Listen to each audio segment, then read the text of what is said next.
Welcome once again, fellow seekers of the strange and the unknown, to the Old Paranormal podcast, where we bring you tales of mystery, magic and mayhem from all across the world.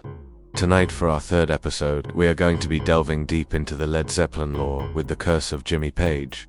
We'll then be meeting a rather cheeky goblin named Ernest, and finally, we will be rounding off the night with a terrifying incident involving a Labubu doll that really does not want to wear makeup. For those of you coming back to the show, you will notice that we have been absent for a while. I am sorry for the wait, but I hope you enjoy the new format. Don't forget to comment with your paranormal experiences.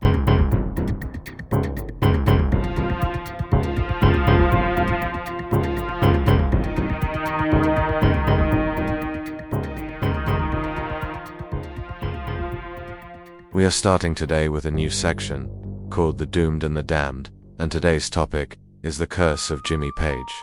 There are places that don't just remember pain, they feed on it, and there are people, like Jimmy Page, who invite it in. Most people think of Led Zeppelin as rock gods, but fewer know about the rot that set in just beneath the surface, the shadows that trailed them, not just from hotel rooms and tour buses, but from something much darker. It all begins with Jimmy Page, and with a house that once belonged to Aleister Crowley. The Lescun house sits on the shores of Loch Ness, blanketed in mist and old whispers. Jimmy Page bought it in the early 70s, obsessed with Crowley, the self-proclaimed great beast. Known for his occult practices and black rituals, locals had long whispered that the place was cursed. Some said Crowley never completed the rituals he began there, and that something still waited inside, unfinished, hungry. Jimmy Page never denied the stories. In fact, he fueled them, speaking about a spectral, severed head that drifted through the halls. He claimed the house was haunted, but he wanted that. He invited it. But this isn't just about an old haunted house. It's about what followed Page, and what destroyed everything around him. See, around the time Led Zeppelin was working on their fourth album, the one with the runes, the stairway, the occult symbols, Jimmy Page met filmmaker Kenneth Anger. They bonded over Aleister Crowley, arcane rituals, and rare books filled with cryptic symbols and spells. Anger even moved into the basement of Jimmy Page's Tower House mansion in London. For a while, things seemed fine, but something started to change in that house. The staff began quitting without explanation. Visitors refused to enter certain rooms. One roadie later said he heard something slithering behind a locked door. When no one else was home, the temperature dropped, things moved. But Jimmy Page and Anger kept digging deeper into Crowley's work, performing rituals, playing back masked recordings at 3 a.m. Then, in 1976, while Jimmy Page was touring the US, everything fell apart. Anger got into a screaming match with Jimmy Page's partner, Charlotte, who threw him out. Within days, Anger publicly cursed Page, invoking the curse of King Midas, claiming that Page and Charlotte would become statues of gold, admired, but hollow, lifeless, frozen in time. The press laughed. Jimmy Page didn't, because almost immediately, the downward spiral began.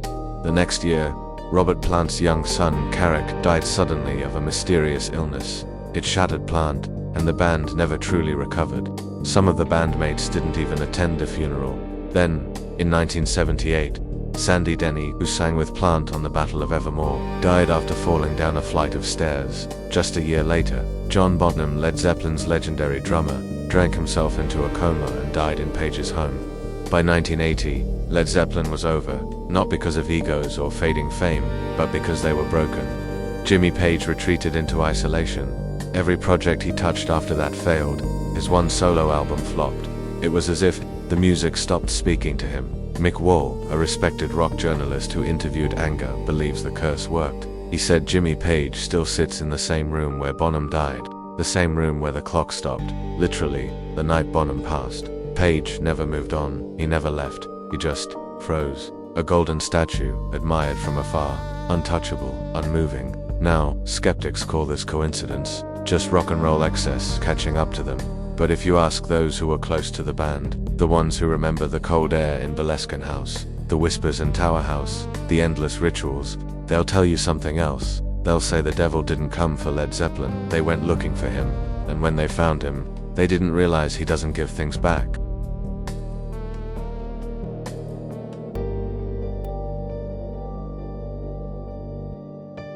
We now have another new section, called Unexplained and Unveiled, and today we will cover the fear of black cats, the Aberdeen bestiary.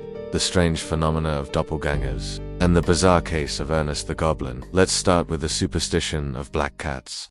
Across centuries and cultures, one creature has been blamed for curses, plagues, and dark magic, yet its true story is far stranger than the myths. This is the haunting legacy of the black cat. Black cats have long prowled the edges of human superstition, from medieval fears of witchcraft to today's viral selfie culture. Yet despite their sleek elegance and mysterious aura, black cats have endured centuries of misunderstanding and often cruel prejudice. What is it about these shadowy felines that has kept them trapped in folklore as symbols of bad luck and dark powers? And could the truth be far more complicated and haunting than you think? Black cats are among the most iconic symbols of Halloween, often pictured alongside witches, cauldrons, and eerie moonlit nights. The popular narrative tells us that because cats were once revered as gods in ancient Egypt, the rise of Christianity turned against them. Medieval Christian authorities supposedly labeled black cats as witches, familiars, companions of the devil, and agents of evil.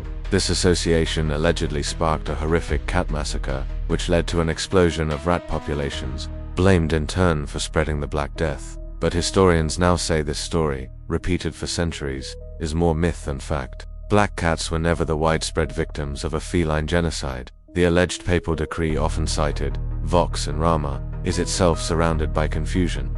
This document, said to be issued by Pope Gregory IX in the 1230s, described a bizarre, nightmarish cult ritual involving a black cat, a giant toad, and unspeakable orgies, but it is unlikely this was ever an official papal bull. Instead, it appears to be an exaggerated polemic, possibly designed to demonize heretics rather than cats. Moreover, it never explicitly called for killing cats, much less black ones. Even the infamous Inquisitor, who supposedly inspired the decree, Conrad von Marburg, was known for his brutality and torture, and was himself assassinated. The cult he condemned may have been no more than paranoia. And while some medieval superstitions led to isolated killings of cats, there was no wholesale slaughter, and no proven link to the devastating plague. Witch trials from the 16th to 18th centuries reveal a surprising variety of so-called familiars, not just cats, but dogs, toads, beetles, mice, even butterflies and crabs.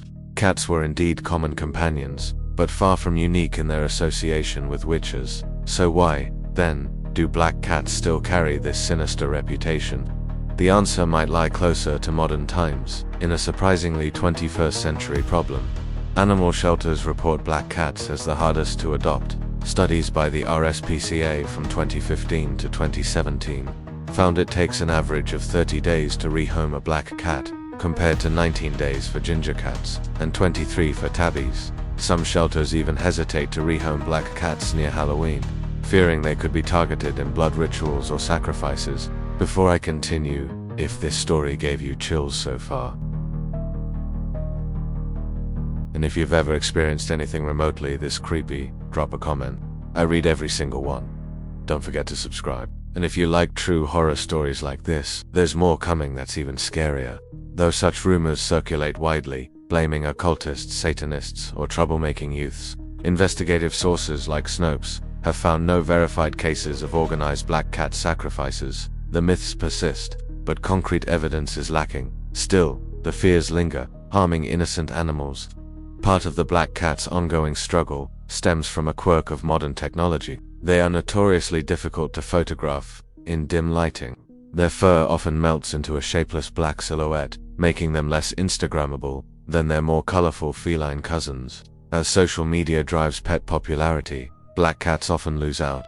Christine Baker, director of a UK rehoming center, puts it simply: now everyone wants to take selfies and put them on Facebook. Technology isn't always on the side of black cats, but hope is on the horizon. Improved smartphone cameras and lighting techniques are finally helping black cats shine in photos, revealing the glossy sheen and soulful eyes that make them irresistible companions. Cultural moments like Marvel's Black Panther have also helped reframe black animals as powerful and majestic. Yet, the centuries-old dark superstition still haunts these cats, a legacy of fear tangled with myth, media, and misunderstanding. What began as a complex web of religious politics, fear of heresy, and social paranoia has evolved into a modern cultural bias, hidden in plain sight. Black cats, once thought to be emissaries of evil or cursed shadows, are in truth symbols of mystery, elegance, and resilience. Their story is a powerful reminder that fear often grows from ignorance, and that sometimes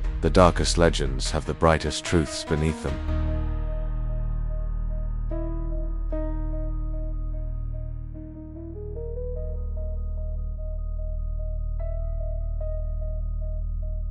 Buried in a royal library for centuries was a book of monsters, some real, some imagined, and some far too detailed to dismiss. They called it a bestiary, but its pages whisper of something far stranger. In the quiet halls of the University of Aberdeen, Scotland, there lies a book, nearly 1,000 years old, that once belonged to kings, and possibly exorcists. Known as the Aberdeen Bestiary, this medieval manuscript looks innocent at first glance, pages filled with drawings of animals, birds, and mythical beasts. But it doesn't just describe creatures, it moralizes them. A lion isn't just a lion, it's a symbol of Christ. A unicorn, purity and sacrifice. Even the phoenix is given Christian undertones, dying in flame and rising after 3 days. Every entry comes with a spiritual lesson. But look closer, and you'll notice something unsettling.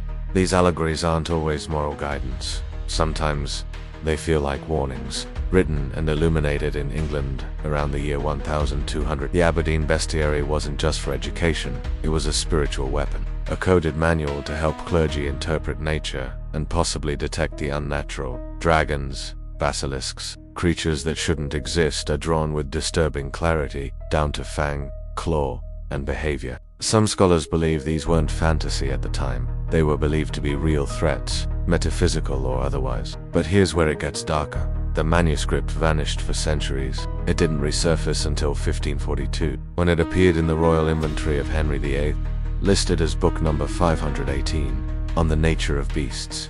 Why was the king famous for destroying monasteries and seizing forbidden texts, so interested in a guide about monsters and morals? Some believe it was more than curiosity, that the book was preserved, not because it was beautiful, but because it contained knowledge not meant for ordinary eyes. A field guide for the spiritual world, a manual to confront, or perhaps summon, the creatures on its pages. Today, the Aberdeen Bestiary sits safely in a library, but what it truly records may not be extinct, only dormant.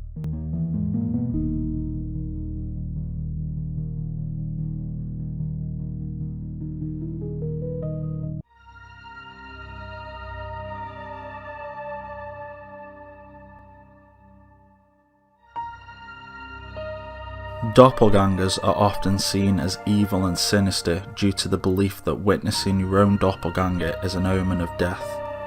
These people look, act, sound and dress the same, and it is difficult for family and friends to distinguish the difference between the two. Some believe that a doppelganger may be a ghost or spirit, and there is even some belief that they are a demon manifestation due to some rare accounts where doppelgangers have intentionally hurt people socially or financially, and have been known to repeatedly annoy and aggravate their original. With modern day technology, people are more likely to stumble onto lookalikes and often mistakenly believe they have come across their doppelganger. However, despite the uncanny resemblances, these are often dead ringers and lookalikes that are wrongly assigned the label of doppelganger. One of the most common sightings is when family members and loved ones receive a visit from the doppelganger, only to find that loved one has passed away. In a lot of these cases, the doppelganger visitation takes place during or soon after the original's time of death. There are several ways in which doppelgangers have been seen. The first way is as a reflection in a mirror. One famous case happened in 1860. Soon after becoming President of the United States, Abraham Lincoln and his wife both saw an older and sickly pale version of Abraham Lincoln looking back from the mirror alongside his own reflection. The second face looked much thinner and gaunt, while his own reflection looked normal and healthy. They concluded that this was a warning that he would not live past his second term. This eventually came true when Abraham Lincoln was assassinated by John Wilkes Booth, not too long after being sworn in for his second term. Another example of witnessing doppelgangers in a mirror comes from an old Halloween custom, where a woman will stand in front of a mirror with 2 lit candles while eating an apple. This technique is said to conjure up the reflection of the woman's future husband. If they are brave enough to venture out to the local cemetery and walk around it 12 times, they will have the chance to interact with the doppelganger. In some cultures, mirrors are covered when somebody dies in an attempt to prevent the doppelganger being seen by the living.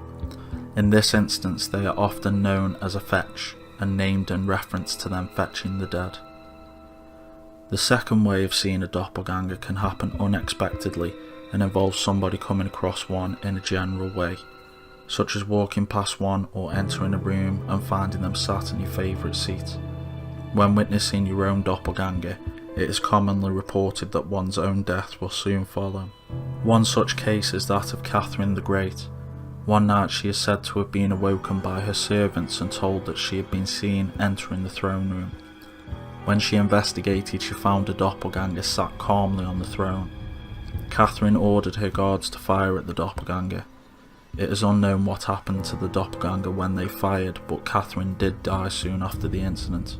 An incident similar to that of Catherine the Great happened to Queen Elizabeth I. To the Queen's surprise, she found a sickly pale version of herself lay in her bed. This would later be the same bed that Queen Elizabeth I died in after falling ill. In some cases, such as that of Percy Bryce Shelley, other people may also catch sight of the doppelganger. Percy Bryce Shelley was the man who was married to the famous Frankenstein author Mary Shelley. He stated that he had seen his own doppelganger on several occasions.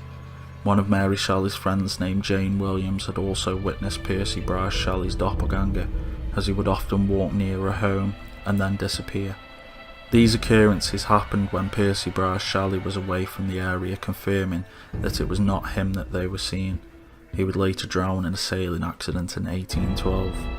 Another case involving Guy de Maupassant claimed that one of his stories was dictated to him by his doppelganger. He would see this doppelganger on numerous occasions and converse with his double. Sadly, he was committed to a mental institution later in life after an attempted suicide. It's believed his doppelganger may have been an illusion caused by mental illness.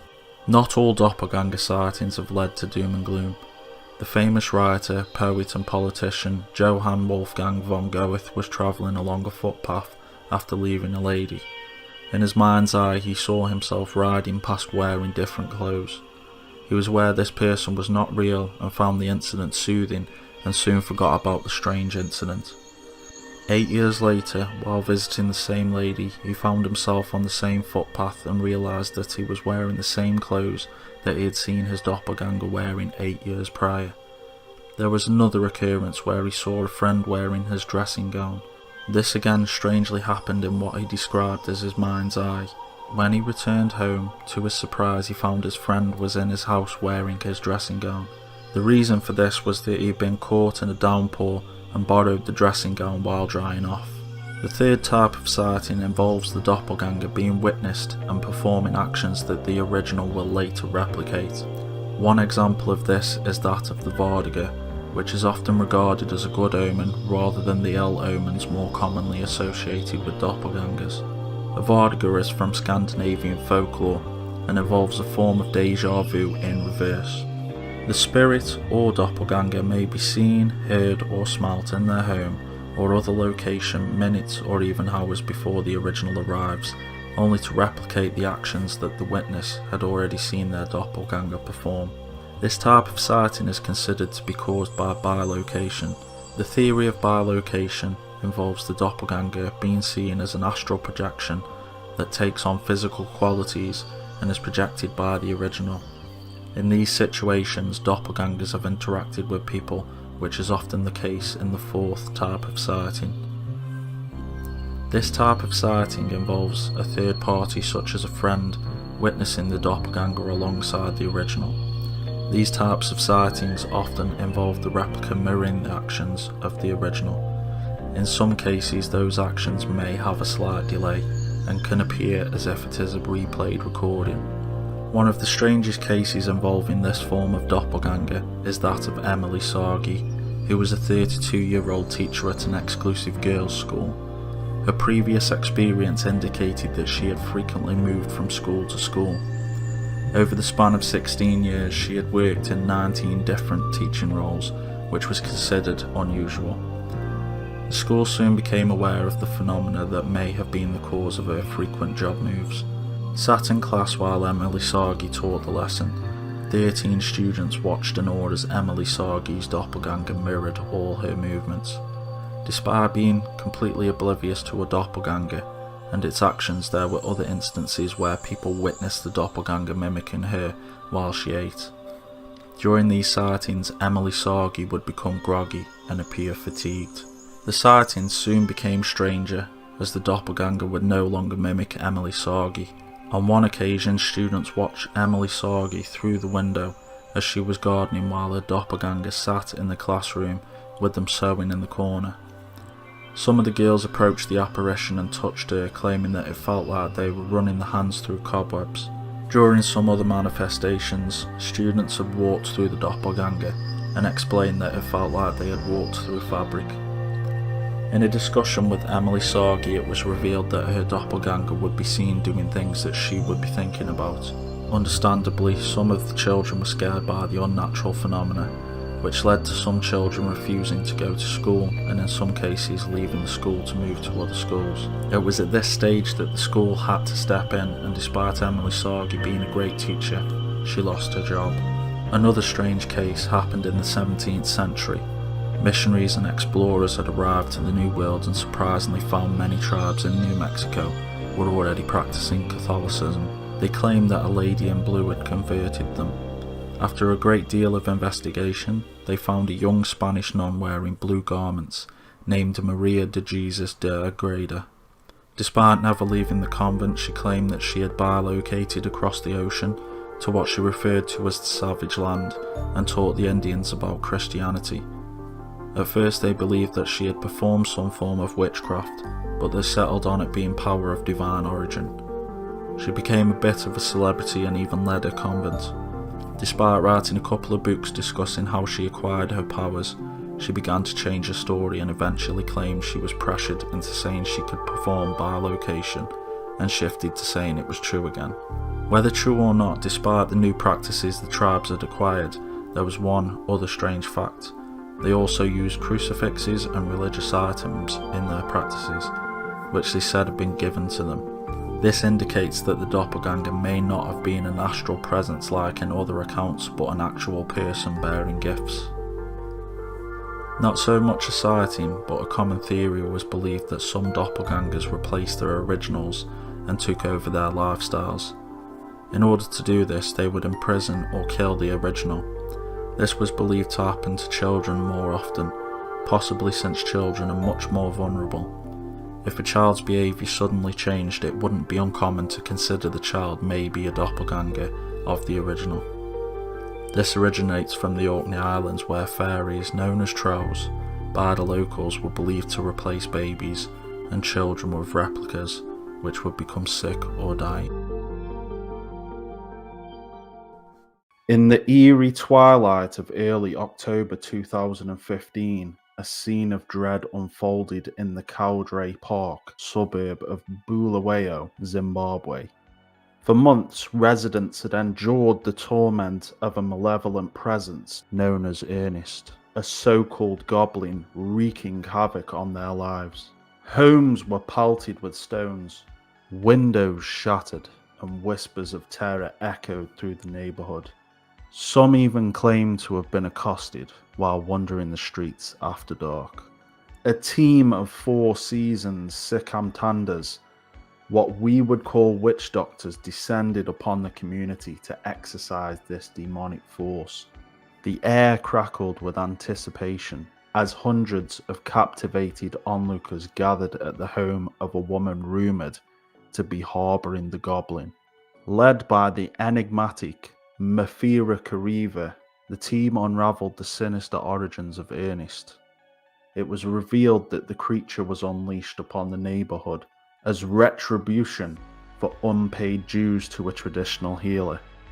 Seeking prosperity, the woman and her husband had sought the healer's services but failed to meet their obligations, thus incurring his wrath.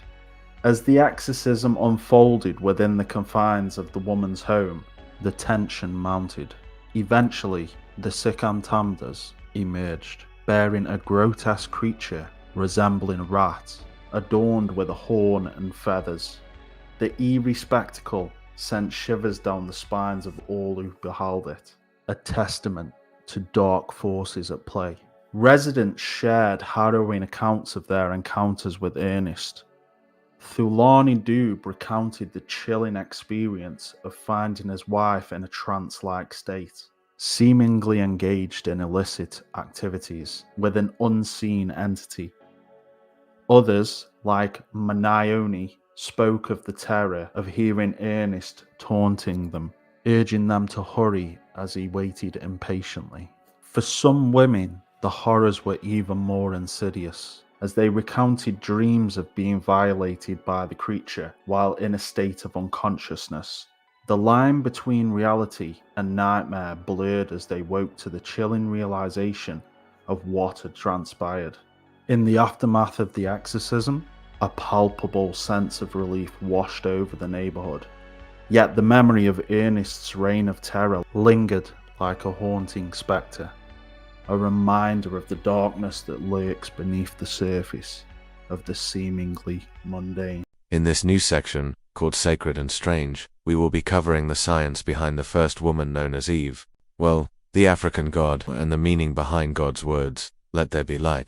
They called her Eve, but she wasn't in a garden, and there was no serpent. Yet she was real, and every single one of us carries her within our blood. In the mid-1990s, evolutionary biologist Richard Dawkins, famous for his outspoken atheism, made a quiet but startling admission in his book, River Out of Eden. Using complex genetic tracing models and mitochondrial DNA, he confirmed something spine-chilling in its simplicity. There was once one woman, not a metaphor, not a symbol, a real, living, human being who existed roughly 200,000 to 250,000 years ago in Africa. Every human being alive today, no matter where they're from, shares her as a common maternal ancestor. Scientists call her mitochondrial Eve. But she wasn't the first woman, and she wasn't the only woman alive at the time. She's simply the one whose genetic line never died out. Every other maternal lineage eventually faded, one by one, until only hers remained in the mitochondrial DNA of all living people.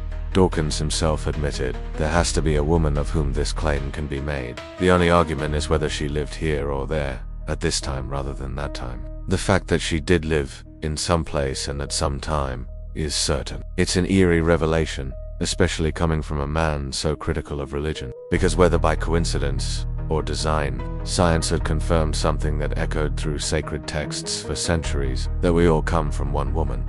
Believers see divine fingerprints, skeptics see genetic inevitability, but neither side can deny she existed. And here's what chills the spine: she never knew. She didn't rule a kingdom. She wasn't worshipped or remembered. She likely lived and died without knowing that one day. Millions of years later, her invisible legacy would outlive every monument and empire. She is in your blood, in your mother's and hers before her. Not just a myth, not just a story, but the quiet truth beneath all our family trees. So when they say Eve was a legend, remind them, science met her too.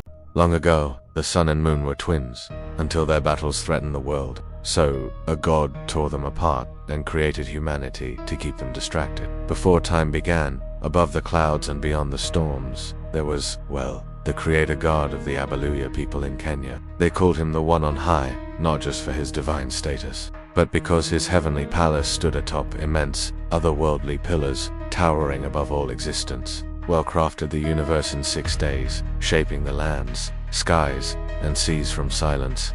On the 7th day, he rested, and still rests today. But his work was far from over. Among his earliest creations were the sun and the moon.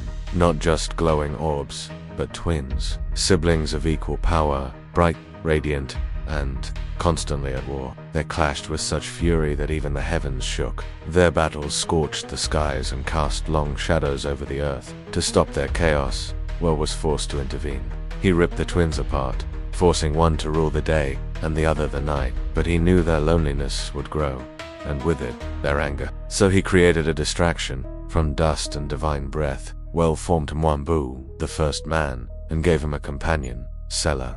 They were the reason the sun and moon now shine. Beacons, placed in the sky not to light the earth, but to watch. Muambu and Sela built a house on stilts, mirroring the towering pillars of Wele's heavenly realm, a tribute, or perhaps an attempt to get closer to the divine. In Kenya, stilt houses remain common, protecting against wild animals, floods, and maybe forgotten gods. Wele added finishing touches to his world, rainbows to decorate the storms, weather to stir the air, and what some called fairy lights, mysterious flickers seen in the distance, still unexplained to this day. On the 8th day, Wele rested again, and again, and again. And according to legend, he never woke up. The world still turns, the sun and moon still watch us, but somewhere beyond the sky, above the clouds and stars, their maker still sleeps. And if he ever wakes, we may not be ready for what he dreams next. There's something waiting at the bottom of a forgotten tower in India. It doesn't chase you, it simply climbs with you, feeding on your soul with every step. In the ruins of Chita, India, stands the Tower of Victory, a stone monument few dare to climb at night. But it's not the crumbling steps or ancient carvings that haunt the place. It's what waits at the base, hidden from the world. Silent, patient, they call it a Boe Ku. A creature from the Malay Peninsula, barely seen and never fully understood. It has no true shape, just soft, translucent skin and shifting tentacles that ripple like liquid silk. It doesn't crawl, it clings, waiting for someone, anyone, who dares to ascend the tower. According to legend, the Tower of Victory isn't just a structure, it's a test. Each level symbolizes a higher state of spiritual enlightenment, and a Bao Aku feeds on that journey. When a pilgrim climbs the first step, the creature stirs. With each level, it attaches itself tighter, draining the climber's energy, drawing in their life essence like a sponge soaking light. The higher one climbs, the more the creature changes, glowing, growing, changing color, taking on eerie, almost human features, but it never becomes whole. The only way a Boaku can reach its final form is if a human reaches the top of the tower in complete spiritual perfection, absolute enlightenment. That's never happened, ever. The moment the climber falters, doubts, or fears, the creature begins to dissolve, slipping back into its formless state, retreating to the shadows at the base once more. Some say you can hear it sigh as it fades, not in frustration, but in despair. It's been waiting for centuries. Each visitor who climbs brings it a little closer to life, but never far enough. And though most descend unaware, they often leave feeling weaker, as if something followed them home and took a piece of them with it. So if you ever visit Kita, and you feel a soft breeze, or the faint brush of something cold against your ankle at the bottom of the tower, don't turn around, because it only begins when you ascend, and it only ends when you fail. They say, before God said, "Let there be light," something else was already here, watching. A darkness so ancient, even the stars dare not remember it. Long before the first sunrise, before mountains rose and oceans knew their borders, something vast and unknowable existed. Genesis 1:2 whispers of it in almost a hush. And the earth was without form and void, and darkness was upon the face of the deep. Most read past it without pause, but hidden in that single verse is perhaps the oldest mystery of all. What exactly was here before the beginning? The Bible's opening lines are deceptively simple. Verse 1 tells us that God created the heavens and the earth, but verse 2 suggests that some version of earth was already there, shapeless, empty, cloaked in shadow, submerged in what it calls the deep. In Hebrew, this term is tamar, word older than scripture itself, and possibly older than our understanding of reality. Tiam doesn't just mean deep waters. It refers to the abyss-chaotic, primeval ocean that ancient peoples believed had always existed. In Mesopotamian myth, she was a being Tiamat, the dragon of salt water and chaos. In the Babylonian Enuma Elish, it is from the slaying of Tiamat that the world was formed. Could the deep of Genesis be echoing this same ancient terror? If so, then, before creation was not just emptiness, but war, chaos, a living abyss. Some early Jewish mystics believed the earth's formless state wasn't just the absence of structure, it was a spiritual desolation. The Hebrew phrase tahu vabo, translated as without form and void, is found only one other time in the Bible, in Jeremiah 4:23. It doesn't describe a beginning but a ruin, a land after judgment, which raises the question, was Genesis describing a fresh act of creation, or a recreation built on the ashes of something lost? Darkness, too, is more than mere absence of light. In Genesis, it was upon the face of the deep, But in ancient rabbinic texts, this darkness was believed to be a force of presence. Some even described it as a spirit of judgment. Others, still more unsettling, believed this darkness had awareness, that it lingered in the abyss like a slumbering thought, waiting, watching. And then there's the Spirit of God. Genesis 1-2 tells us, "And the Spirit of God moved upon the face of the waters." The word used for moved is rechaf, meaning to flutter, to hover, to tremble. It evokes the image of something poised above a storm, like a bird over churning seas or a presence keeping something below contained. So what was this spirit doing there, before light had formed, before time had name? Some theologians believe it was beginning the act of creation. Others whisper that it was guarding creation from whatever dwelled below. The early church fathers wrote cautiously of this passage. Origen, one of the earliest Christian scholars, suggested the void state might reflect a spiritual disorder. Augustine warned that trying to understand before time would only lead the mind into madness, because time itself began at "let there be light." Before that, only God knows. Yet many ancient traditions were not content to leave the mystery untouched. In apocryphal texts, like the Book of Enoch, we find hints of entities that predate the earth as we know it. Spirits bound in darkness, imprisoned beneath the earth or within the deep. These were not demons as later Christianity defined them, but ancient beings, perhaps once divine, now cursed and buried in the foundations of the world. Even the Dead Sea Scrolls speak of spirits of chaos, rebellious forces that roamed the void before divine order. Some believe these references are metaphorical. Others suspect they are warnings veiled in poetry. Modern readers tend to treat the Bible's first verses as poetic, but to the ancients, these words were not symbolic, they were revelation. They knew the darkness wasn't just a backdrop for creation, it was the opponent of it. Something had to be pushed back, separated, named, and contained. Only then could light be spoken into existence. And yet, here's the most chilling thought of all. The deep was not destroyed. It was divided. It was named. It was set below, where no light reaches. But it still exists. Genesis later tells us of the windows of heaven and the fountains of the deep breaking open during the flood, as if the boundaries between above and below were never perfect, just temporary. Even Revelation, the final book of the Bible, speaks of the sea giving up its dead. The abyss called the bottomless pit is opened once more. What rises from it is not water, but something else, something ancient. So the next time you read that simple verse, Genesis 1-2, pause for a moment, read it aloud in the silence. Listen closely. The earth was without form and void, and darkness was upon the face of the deep. Ask yourself, if God's Spirit was hovering, what was it hovering over, and what, even now, waits beneath? In this section, called Tell Me Your Paranormal, our writers have asked to remain anonymous. Please leave your comments if you have had similar paranormal experiences. When I was a kid, we went through more weird experiences than I care to admit, until one night changed everything. I'd never actually seen a ghost, but some of what I've felt still haunts me. We lived in a 100-year-old house with my grandparents, dad, and brothers. It had creaking floors, long hallways, and that faint, dusty smell you only notice after stepping inside. But the eeriest part was the landing at the top of the stairs, a clothes rack right in your path, right as you turned toward the bedrooms. One night, I walked upstairs to grab my toothbrush.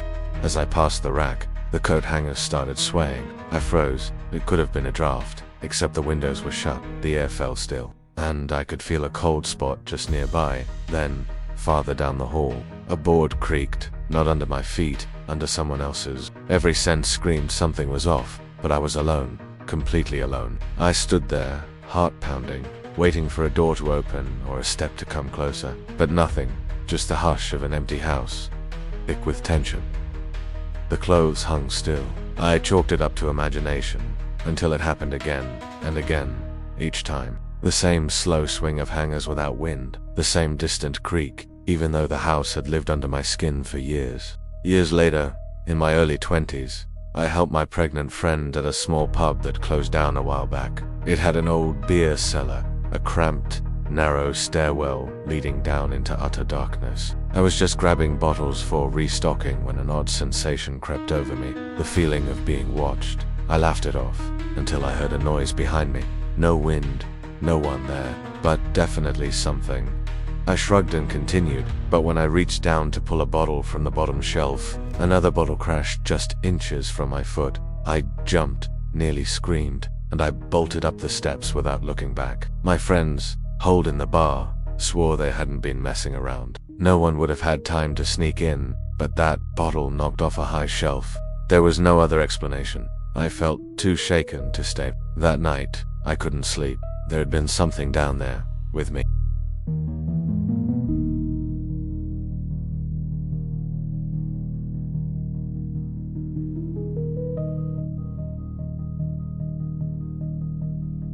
Don't forget to subscribe. And if you like true horror stories like this, there's more coming that's even scarier.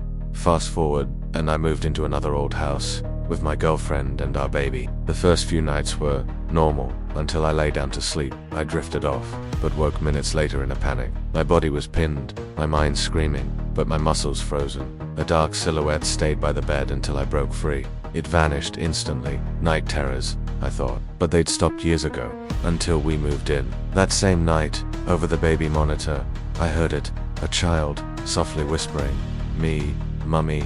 My daughter was barely 8 months old. She couldn't talk. My heart seized. I crept upstairs and found her asleep, but something in the room didn't belong. A giggle, soft, playful, not hers, cracked the silence. Days later, she woke up screaming for no reason. I rushed in and found her on the other side of her room. There was no way she could have gotten out of her crib, especially that far. My blood froze. Our nights blurred into dread. Every creak, every distant whisper, every shadow lingered so long, it pressed on our minds. I started waking in cold sweats, heart hammering, waiting. Then, night after night, nothing, until that single terror returned. The same locked paralysis, every time, until I stopped sleeping without the light on. These experiences share one thing: environment twisting into fear. The old house, the cellar, the nursery. Places meant to be safe became unsafe. The uncanny creeps in when the ordinary becomes off. Objects move, sounds echo, darkness hides intentions. I never saw anything physical, no floating ghosts, no glowing eyes. But I felt them, felt something. Footsteps with no source, heavy air, a presence that wants you to know it's there. They say the mind fills in gaps, but when every sense tightens and your instincts shout run, what else could it be? I don't know what it is. A spirit connected to those old walls, something feeding off fear, or maybe my brain playing tricks. But when the clothes sway in the dark, when a bottle crashes out of nowhere, when a baby monitor whispers "Mummy" and then silence, I know fear has its roots in something real, something darkly human, or inhuman. The door stays closed, but I've felt it on the other side, always just beyond sight. And sometimes, late at night, when the house is hushed, I still feel it there, waiting. There's no neat resolution here, only the echoes of what happened and the chilling realization that sometimes the scariest things are the ones we don't see. Let me know. Have you ever heard something, felt something, in a place that should have been safe? I look at every comment, and I'm not planning to sleep well tonight. Now I have to ask, have you ever gone through something like this? Just anything you can't explain. It doesn't have to be the same as this incident. I might even feature it in a future episode. If I can get through reading it alone, tell me about your experience in the comments.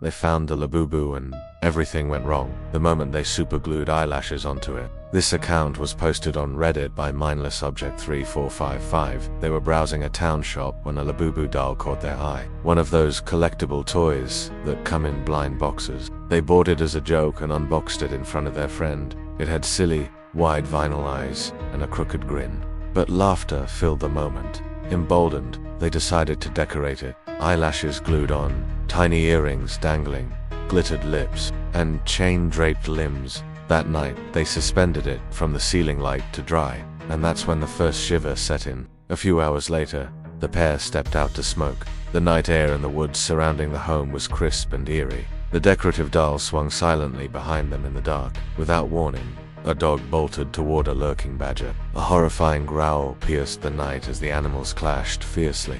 Panicking, they sprinted across the field, toward home. But then the horse charged too, attempting to attack another dog. Their flight became a scramble against chaos, adrenaline scorching every nerve. Back on the path, the dogs stopped abruptly, noses burrowing into the earth. Moments later, a low hum of wasps stung the first person's hair. then dropped into their jumper. They ripped off the shirt and ran inside, palpitations roaring in their ears. Everything was spiraling out of control. They piled into the bedroom, still trembling. One tried to turn on the TV, but it was dead. Checking the wall plug revealed it had been unplugged. The cable could only be accessed with tweezers. No one else was home. Nothing else could reach that outlet. They eventually managed to plug it back in. Still nothing. Twice, both times, the cable had come loose. No wind, no one else there. The room felt oppressive, deliberate, like a malicious hand had undone the cables and retreated into the shadows. Morning light did nothing to soothe them. Instead, the house felt hostile. The fields seemed animated with unseen watchers, and the air crackled with unseen tension. The Labubu sat in the hallway until night, an unwelcome centerpiece. Their brother has taken ownership of the Labubu should they burn it, perform some ritual. They regret buying it, they regret decorating it, they regret hanging it in their home. Was it superstition? And just bad luck piled on bad luck? Or did they wake something when they personalized the Labubu doll? A presence, punishing them, testing them. Now, they live with a house that feels wrong, animals on edge, and an eerie doll that they never wanted. They're torn. Should they destroy it, banish it with ritual, or let it lie and hope it leaves them alone? But they already know it won't stop, because something is still there, lurking just out of sight, and it's waiting. And that brings us to the end of this episode of Ye Olde Paranormal.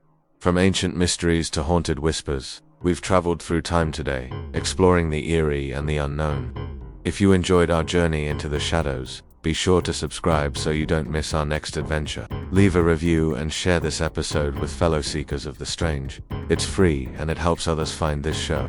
Follow us on YouTube and across social media for more eerie tales and unseen truths. We'd like to thank you for wandering the shadows with us today and for your continued support.